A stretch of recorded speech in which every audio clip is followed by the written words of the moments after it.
नमस्कार, आप देख रहे हैं रफ्तार मीडिया और मैं हूं आपके साथ प्रियंका मलिक। आप देखेंगे उत्तराखंड की तमाम छोटी बड़ी खबरें विस्तार से, लेकिन सबसे पहले नजर डाल लेते हैं इस वक्त की हेडलाइंस पर। चंपावत जिले को सीएम धामी की बड़ी सौगात, 103 करोड़ 70 लाख की योजनाओं का किया लोकार्पण और शिलान्यास, विकास कार्यों की भी समीक्षा। राष्ट्रपति चुनाव के लिए उत्तराखंड में भी तैयारी पूरी, कड़ी निगरानी में चुनाव सामग्री, 18 जुलाई को होगा मतदान।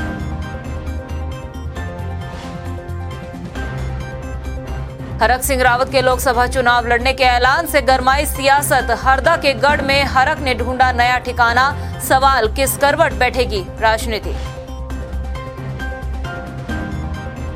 और कल से शुरू हो रही कांवड़ यात्रा को लेकर प्रशासन तैयार, 300 से ज्यादा सीसीटीवी कैमरे करेंगे निगरानी, 10,000 पुलिसकर्मी संभालेंगे मोर्चा।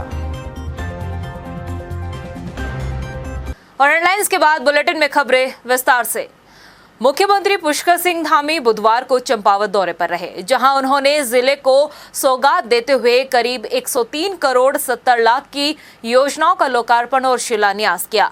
मुख्यमंत्री पुष्कर सिंह धामी ने इस मौके पर जनता को संबोधित करते हुए चंपावत जिले के लिए कई घोषणाएं भी की और कहा कि क्षेत्र का विकास उनकी प्राथमिकता है।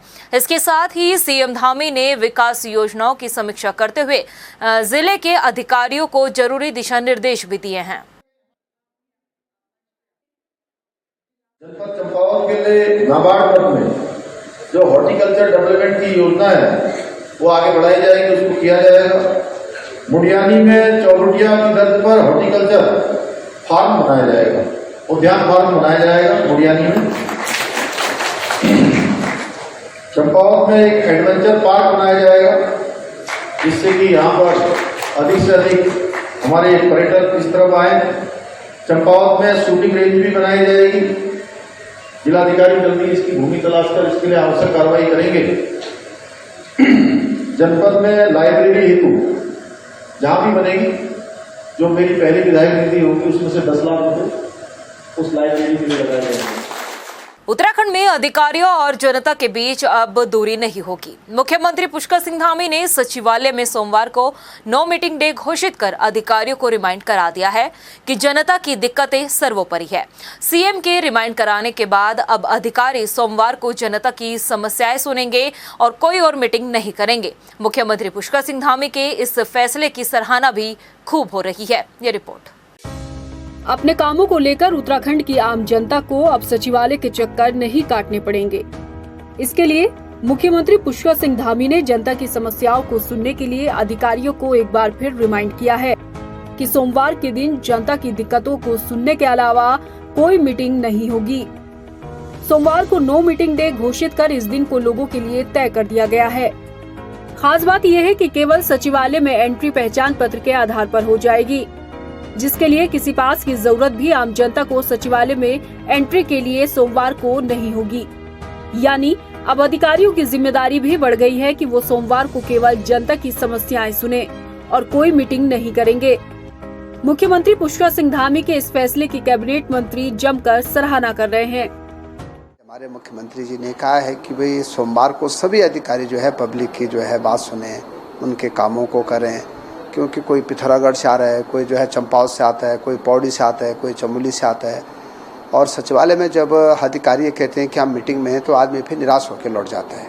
तो एक अच्छी पहल हमारी सरकार के द्वारा है और मुझे लगता है कि इसको क्रियान्वयन हमको बहुत अच्छे तरीके से सभी अधिकारियों को करना चाहिए। मुझे लगता है कि ये बहुत बेहतर निर्णय है, स्वागत करने योग्य है, क्योंकि जनता का सीधे सीधे सचिवों से मुलाकात करना और विषयों को रखना, निश्चित रूप से जो सचिव या जो अधिकारी अब तक केवल एसी के कमरों में बंद रहे हैं, उन्हें धरातल की स्थिति से वो सीधे सीधे अवगत भी होंगे और मुझे लगता है कि वाकई इससे जनता को बहुत फायदा पहुंचेगा। और मैं यह भी कहना चाहूँगी कि सभी अधिकारियों को 100% माननीय मुख्यमंत्री जी के दिए हुए निर्देशों का अनुपालन करना ही चाहिए। उत्तराखंड बनने के बाद ऐसा पहली बार हुआ है जब आम जनता की समस्याओं को सुनने के लिए सचिवालय में कोई मीटिंग नहीं ली जाएगी और एक खास दिन सचिवालय में आम जनता की समस्याओं को सुनने को लेकर तय किया गया है। लेकिन विपक्ष का कहना है कि केवल मुख्यमंत्री पुष्कर सिंह धामी वाहवाही बटोरने के लिए इस तरीके के फैसले ले रहे हैं, जबकि जनता की समस्याएं सुलझ ही नहीं पा रही। नहीं, जनता के काम हो कहाँ रहे हैं ये बताइए। पहले जनता के काम होंगे तो हम इनकी तारीफ भी करेंगे। आम आदमी का कौन सा काम, देखिए तहसील दिवस जिन्होंने शुरू करवाया, क्या उसका रिजल्ट है? आज जनता रिजल्ट चाहती है, आप भी रिजल्ट चाहते हैं, बता दें ना, सरकार बताए ना उसका ये इतना फायदा हुआ। मुख्यमंत्री का जो पोर्टल खुला है तो उस नंबर में कितनी शिकायत, क्या उनका निस्तारण हो रहा है? लोगों को जवाब नहीं जा रहा है उसका कि आपकी शिकायती पत्र प्राप्त हुआ। तो उसके बाद भी ठीक है, आप अपना काम करिए, अच्छी बात है, मीटिंग कम करिए, काम ज़्यादा करिए, तो हम समझेंगे कि सरकार की उपलब्धि है।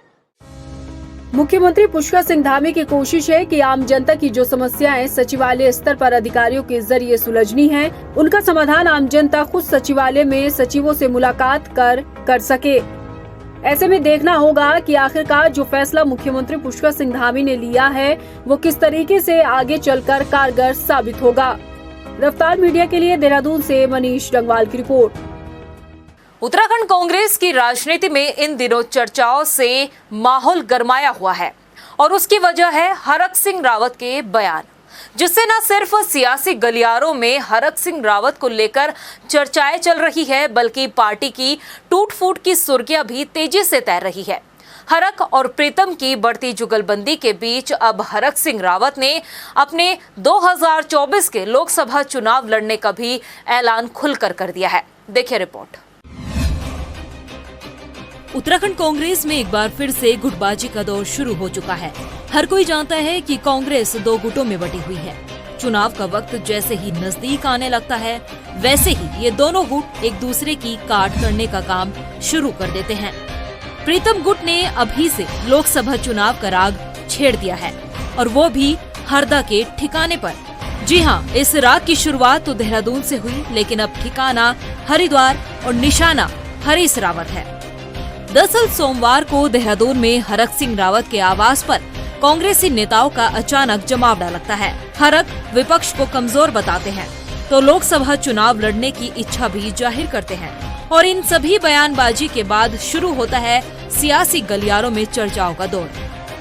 देहरादून के बाद अब हरिद्वार में भी प्रीतम और हरक सिंह एक साथ नजर आए, जहां पर हरक सिंह रावत ने खुलकर अपने लोकसभा चुनाव लड़ने का भी ऐलान किया। जानकार बताते हैं कि राजनीति में अपने सुनहरे भविष्य की आस लिए हरक सिंह रावत भी हरिद्वार सीट पर अपना ठिकाना जमाना चाहते हैं। ये ठीक है, अगर पार्टी ने मुझे लोकसभा में मौका दिया तो मैं लोकसभा, क्योंकि मैंने विधानसभा के लिए मना किया ना, लोकसभा के लिए थोड़ी मना करा। मैं कोई ग्रुप, प्रीतम भाई से मेरे संबंध बहुत पुराने, आज के थोड़ी हैं। और हमारे संबंध, जब वो विपक्ष नेता थे, कांग्रेस का अध्यक्ष थे, मैं भाजपा से कार्य मंत्री था, कोई काम को लेकर प्रीतम भाई कभी आया हूँ। और जब वो पहले भी मैं भाजपा में था 93 में एमएलए यूपी में, और वो कांग्रेस एमएलए थे, तो हमारे व्यक्तिगत संबंध हैं। कोई चीज़ें राजनीति से ऊपर उठ के हैं, ऐसा नहीं, कोई गुटबाजी नहीं कर रहे। और गुटबाजी का मैं गुटबाजी और ये सब चीज़ें में भरोसा भी नहीं करता। हरक सिंह रावत ने लोकसभा चुनाव लड़ने का राग तो छेड़ दिया है, लेकिन अब हरीश रावत के अरमानों पर पानी फिरता हुआ नजर आ रहा है, क्योंकि लोकसभा चुनाव लड़ने के लिए हरिद्वार सीट हरदा के लिहाज से मुफीद मानी जा रही थी। 2017 और 2022 के विधानसभा चुनाव, इसके साथ ही 2019 के लोकसभा चुनाव में हार के बाद हरीश रावत की नजर भी फिर से हरिद्वार लोकसभा सीट पर लगी हुई है। दरअसल हरीश रावत की बेटी अनुपमा रावत हरिद्वार ग्रामीण सीट से विधायक निर्वाचित हुई है। इतना ही नहीं, जिले में कांग्रेस पार्टी के सबसे ज्यादा 5 विधायक भी यहीं से हैं। और इन सब के सहारे हरदा एक बार फिर से राजनीति में अपनी किस्मत आजमाने के ख्वाब संजोए बैठे थे। लेकिन जिस तरह से पार्टी में एक बार फिर से गुटों की राजनीति शुरू हुई है, उसे देख हरदा के अरमानों पर पानी फिरता हुआ नजर आ रहा है। लेकिन कांग्रेस में कोई गुट हो या सत्ता पक्ष का कोई नेता, हर कोई जानता है कि उत्तराखंड की राजनीति में हरीश रावत एक सबसे बड़ा चेहरा है जो कभी हार नहीं मानता। ये बात खुद हरक सिंह रावत ने भी कही है कि हरीश रावत किस मिट्टी के बने हैं वो खुद भी नहीं जानते। आप तो उबे, रावत जी नहीं उबे, हरीश रावत जी नहीं उबे। बोला भैया वो तो मुझे नहीं पता किस मिट्टी के बने, मैं तो खुद ही मैं सोचता हूँ कि उस जैसा आदमी तो पूरे उत्तराखंड में ढूंढ के नहीं मिलेगा। मैं तो सही बता रहा हूँ। कुछ आपको सलाह देंगे, उनको कुछ सलाह देंगे? मैं क्यों बड़े भाई या मैं सलाह, मैं छोटा आदमी हूँ कि मैं बहुत छोटा हूँ, मैं क्या सलाह दूंगा उनको। कांग्रेस में एक बार फिर से हरदा और हरक आमने सामने है। हरिद्वार सीट को दोनों ही नेता अपने अपने लिए मुफीद मान रहे हैं। प्रीतम गुट ने अभी से माहौल जुटाने का काम शुरू भी कर दिया है। ऐसे में देखना ये होगा कि संगठन किस पर विश्वास जताता है और मैदान में किसे उतारता है। रफ्तार मीडिया के लिए हरिद्वार से चंचल तोमर के साथ ब्यूरो रिपोर्ट। जहां एक तरफ कांग्रेस में इन दिनों बयानबाजी का दौर जारी है, तो वहीं कांग्रेस के प्रदेश उपाध्यक्ष मथुरा दत्त जोशी का कहना है कि हरक सिंह और प्रीतम दोनों ही बड़े नेता हैं और दोनों ही लंबे समय से कांग्रेस पार्टी का नेतृत्व करते आ रहे हैं। उन दोनों को ऐसी कोई भी बयानबाजी नहीं करनी चाहिए जिससे कांग्रेस कार्यकर्ताओं का मनोबल कम हो। देखिए, दोनों वरिष्ठतम नेता हैं, दोनों का बहुत बड़ा योगदान इस पार्टी में है। लंबे समय से दोनों व्यक्ति काम कर रहे हैं। दोनों की जिम्मेदारी भी है सरकार को सत्ता में लाने की और पार्टी को सत्ता में लाने की। अगर कोई बात कह रहे हैं तो निश्चित रूप से पार्टी उनकी बात में गौर करेगी, उनकी बात में विचार करेगी। लेकिन मेरा वरिष्ठ नेताओं से व्यक्तिगत रूप से एक कार्यकर्ता होने के नाते निवेदन है कि उनकी कई हुई बात का कार्यकर्ताओं पर या जनता पर क्या असर जा रहा है, इस बात में जरूर विचार उनको करना चाहिए। वहीं राष्ट्रपति पद पर हो रहे चुनाव के मतदान को लेकर प्रदेश में भी तैयारियां पूरी कर ली गई है। भारत निर्वाचन आयोग की तरफ से भेजी गई चुनाव सामग्री मतपेटियां विशेष कलम को विधानसभा सचिवालय के कमरा नंबर 320 में रखा गया है। चुनाव से जुड़ी सभी चीजों को स्ट्रांग रूम में सील कर दिया गया है और स्ट्रांग रूम के बाहर पहरा भी लगाया गया है। आपको बता दें कि राष्ट्रपति पद के लिए मतदान 18 जुलाई को सुबह 10 बजे से शाम 5 बजे तक होगा। जो रिकॉर्ड है वो सारे फिर दिल्ली चले जाएंगे जमा होने के लिए।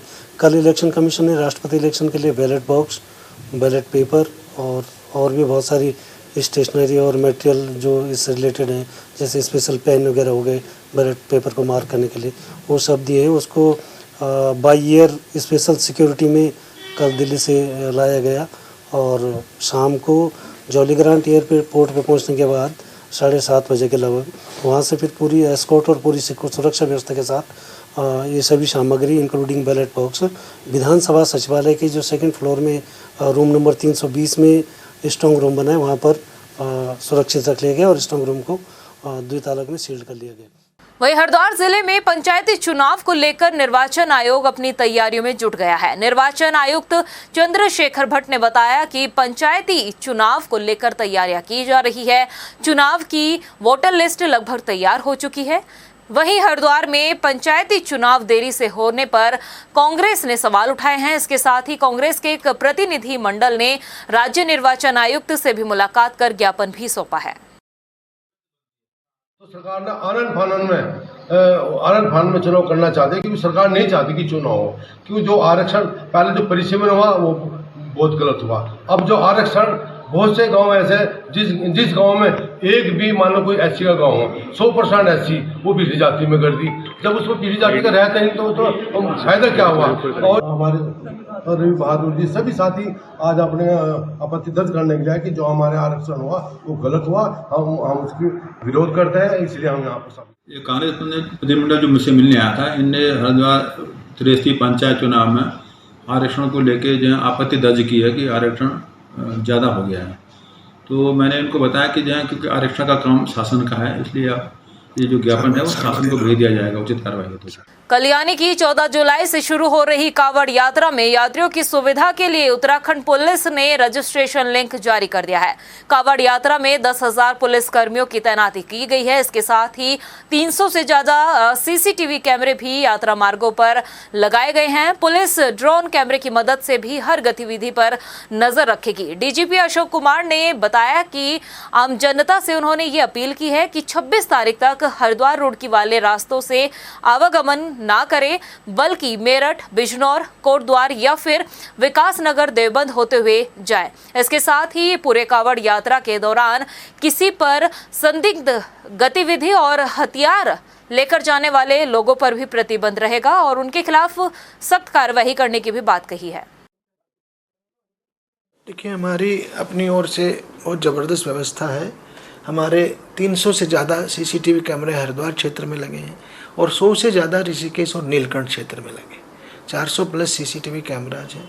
उसके ऊपर से ड्रोन कैमराज का भी हम यूज करेंगे और हमारी आपने देखा होगा ATS बम डिस्पोजल स्क्वाड, ये सब लगी हैं अपनी जगह पर। हमारी फोर्स अगर हम हरिद्वार ऋषिकेश दोनों क्षेत्र को मिलाकर देखें नीलकंठ, तो लगभग 10,000 की फोर्स लगी है। हमारी तैयारी पूरी है। वहीं सितारगंज के CHC सेंटर पर अव्यवस्थाओं को लेकर 4 सदस्यों की जांच कमेटी स्वास्थ्य केंद्र पहुंची। CHC सेंटर पहुंचने के बाद टीम ने अपनी जांच शुरू कर दी है। आपको बता दें कि इससे एक दिन पहले ही CHC सेंटर का औचक निरीक्षण करने के लिए कैबिनेट मंत्री सौरभ बहुगुणा मौके पर पहुंचे थे, जहां उन्होंने सेंटर की दुर्दशा को लेकर कर्मचारियों की फटकार भी लगाई थी। साथ ही चिकित्सा अधीक्षक डॉक्टर राजेश आर्य को अटैच करने का निर्देश भी दिया था। वहीं देहरादून के आमवाला में 30 घरों पर किए गए अतिक्रमण को लेकर विपक्ष लगातार नगर निगम पर कार्रवाई करने का जो सवाल है वो उठा रहा है। विपक्ष का कहना है कि नगर निगम ने बिना नोटिस दिए ही अतिक्रमण की कार्रवाई को अंजाम दिया है, जिस पर मेयर सुनील उनियाल गामा का कहना है कि सरकारी जमीनों पर जहां भी अतिक्रमण होगा, चाहे वो कच्चा हो या फिर पक्का अतिक्रमण हो, उसे हटाया जाएगा। सरकारी जमीन सिर्फ सरकारी कामकाज के लिए ही इस्तेमाल की जाएगी। आमवाला तरला में जो वहाँ के मजदूर थे, उन्होंने सरकारी आवास बनाए और उसके बाद वो बगल वाली जगह में उन्होंने अपने मकान बनाने शुरू कर दिए। तो ये तर्क ठीक नहीं है। सरकारी संपत्ति है, सरकारी संपत्ति किसी की नहीं है, सरकार की संपत्ति है। सरकारी काम में काम आए, इसके लिए सरकारी संपत्तियाँ बचा रखी हैं और हमारा उद्देश्य ये है कि किसी कीमत पे भी जो है अतिक्रमण हम शहर में नहीं होने देंगे। जहाँ जहाँ होता है, जहाँ जहाँ शिकायतें आती हैं, वहाँ ज़रूर हम कार्रवाई करेंगे और उसमें कोई किसी का दबाव होगा, उस दबाव को भी बिल्कुल हम नहीं सहेंगे। वहीं हल्द्वानी के तहसील में अलग अलग विभागों में बकाया की वसूली में फिसड्डी साबित हो रहा है। बकाया राशि में तहसील अब तक महज 18% पैसा वसूल कर पाया है। जानकारी है कि विभिन्न विभागों में बकायेदारों की वसूली के लिए तहसील को RC भेजी गई है। वसूली का लक्ष्य 14 करोड़ है, लेकिन कई मामले अपीलीय अधिकारियों के पास विचाराधीन है। इस वजह से तहसील को करीब 5 करोड़ 9 लाख की वसूली करनी है, लेकिन अभी तक महज 1 करोड़ 5 लाख की वसूली ही हो पाई है। 14 करोड़ 37 लाख की हम लोग की डिमांड है तहसील हल्द्वानी की। 14 करोड़ 37 लाख के सापेक्ष हमारे द्वारा विभिन्न RC में कार्रवाई की गई, जिसके क्रम में कुछ मामले हमारे अभी अपीलेंट कोर्ट में गए, जिसमें उन पर भी स्टे हैं और कुल हमारी शुद्ध मांग अभी हमारी 5 करोड़ 9 लाख की है। उसके सापेक्ष हम 1 करोड़ 5 लाख अभी तक जमा कर चुके हैं और हमारी अभी जो है 18% वसूली हम लोग कर चुके हैं, कंप्लीट कर चुके हैं। और समस्त अमीनों को हम लोग ने निर्देश जारी किए हैं कि जितने भी RRC हैं उसमें त्वरित कार्रवाई करते हुए राजस्व बकाया जो है उसको तत्काल वसूली कार्रवाई हम लोग सुनिश्चित करवा रहे हैं। वहीं रुड़की में व्यापारियों ने सेल टैक्स ऑफिस का घेराव कर सेल टैक्स ऑफिसरों पर मनमानी का आरोप भी लगाया है। व्यापारियों ने कहा कि सेल टैक्स ऑफिसर्स बिना नोट दिए व्यापारियों की दुकानों पर जाकर सर्वे के नाम पर उन्हें परेशान कर रहे हैं। अपनी समस्याओं को लेकर व्यापारियों ने सेल टैक्स कमीशन को ज्ञापन भी सौंपा है। वहीं सेल टैक्स ऑफिसर्स का कहना है कि एक प्रक्रिया है जिसमें व्यापारियों से टैक्स पे और उनके स्टॉक के बारे में जानकारी ली जा रही है। कल एक व्यापारी थे हमारे नीलू जी, जिन्हें एक्सपायर भी हो गए थे, उनकी दुकान पे ऐसा कुछ हुआ था, तो हम इसी की शिकायत लेके आए थे कि जिनके यहाँ पर आप सोच रहे हैं कि एक ताज़ी एक घटना हुई है और आप उनके यहाँ एकदम छापामारी में चले गए, उसका विरोध हमने पुरजोर किया है कि ऐसा किसी व्यापारी के साथ दोबारा ना हो। व्यापारी की समस्या को समझा जाए और उनके साथ देखो, व्यापारी होगा तभी सारे टैक्स दिए जाएंगे, जब व्यापारी नहीं हो तो टैक्स कौन देगा? फिर सड़कों पे आएगा व्यापारी। ऐसा ना हो कि विरोध हो, विरोध में क्या होगा, दोनों पार्टियों का नुकसान होगा, टैक्स का भी और व्यापारी। हमने एक विभाग ने एक कार्यक्रम शुरू किया था, ऐसे व्यापारियों को चिन्हित किया गया था जो पिछले कई सालों से अपना रिटर्न नील का दे रहे थे और पंजीकृत बने हुए थे और नील का रिटर्न दे रहे थे। दूसरा ऐसा था कि जो लगातार अपनी करदाता ITC के प्रति समायोजित करते जा रहे थे कि वो कोई कैश टैक्स विभाग को नहीं मिल रहा था। उनकी हमने फर्दर एक प्रारंभिक जांच, कोई ऐसी गहराई से जांच नहीं थी, प्रारंभिक जांच कि भाई ऐसा क्यों हो रहा है, ये पूछने के लिए हमने एक सर्वे कंडक्ट करवाया था विभाग। वहीं हल्द्वानी में जल संस्था के संविदा कर्मचारियों ने जल संस्था प्रशासन के खिलाफ मोर्चा खोल दिया है। कर्मचारियों का आरोप है कि जल संस्थान ने पिछले 2 महीने से वेतन नहीं दिया है। इतना ही नहीं, कर्मचारियों को महंगाई भत्ता भी नहीं मिल रहा है। कई मांगों को लेकर संविदा कर्मचारी कार्य बहिष्कार पर है, जिससे क्षेत्र में पेयजल को लेकर भी समस्याएं बढ़ गई है। वहीं अधिशासी अभियंता SK श्रीवास्तव ने कहा कि जल्द ही वेतन की समस्या का समाधान किया जाएगा।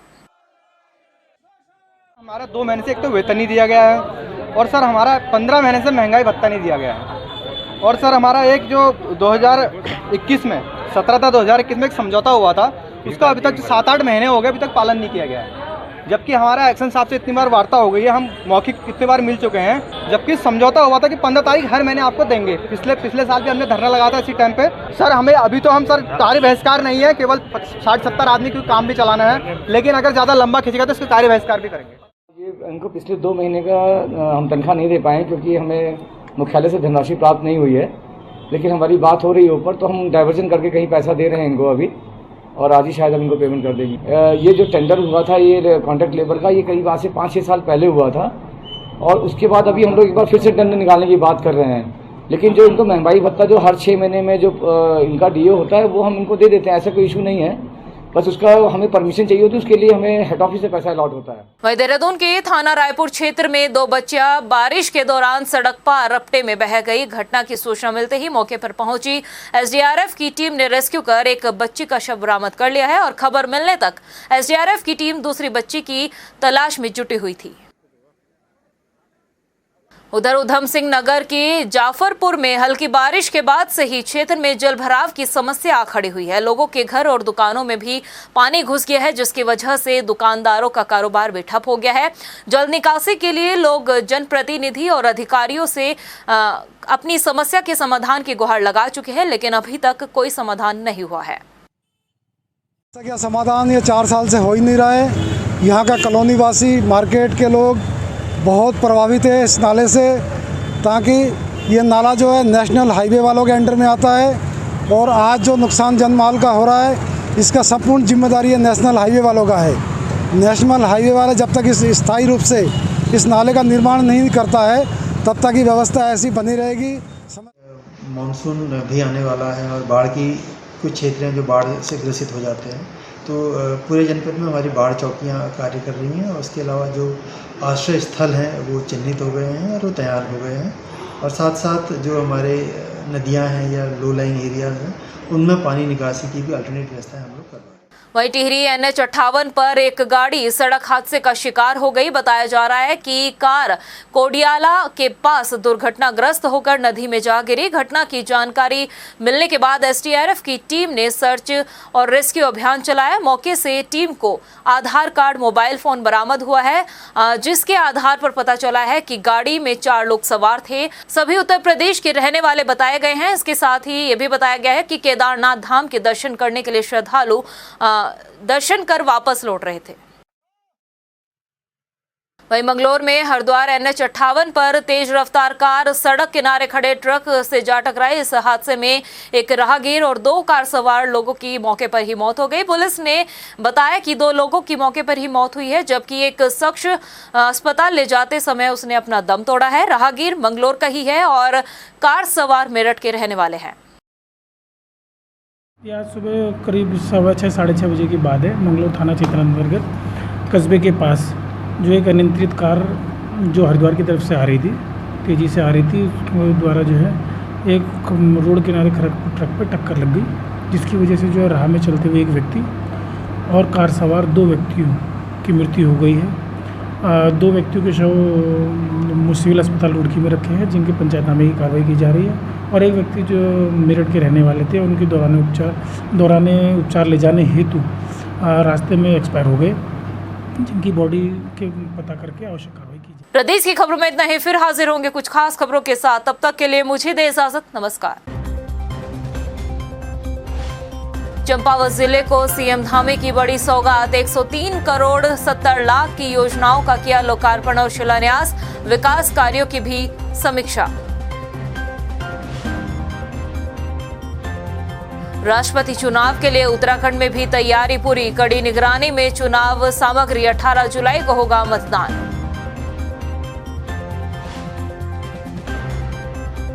हरक सिंह रावत के लोकसभा चुनाव लड़ने के ऐलान से गरमाई सियासत, हरदा के गढ़ में हरक ने ढूंढा नया ठिकाना, सवाल किस करवट बैठेगी राजनीति। और कल से शुरू हो रही कांवड़ यात्रा को लेकर प्रशासन तैयार, 300 से ज्यादा सीसीटीवी कैमरे करेंगे निगरानी, 10,000 पुलिसकर्मी संभालेंगे मोर्चा।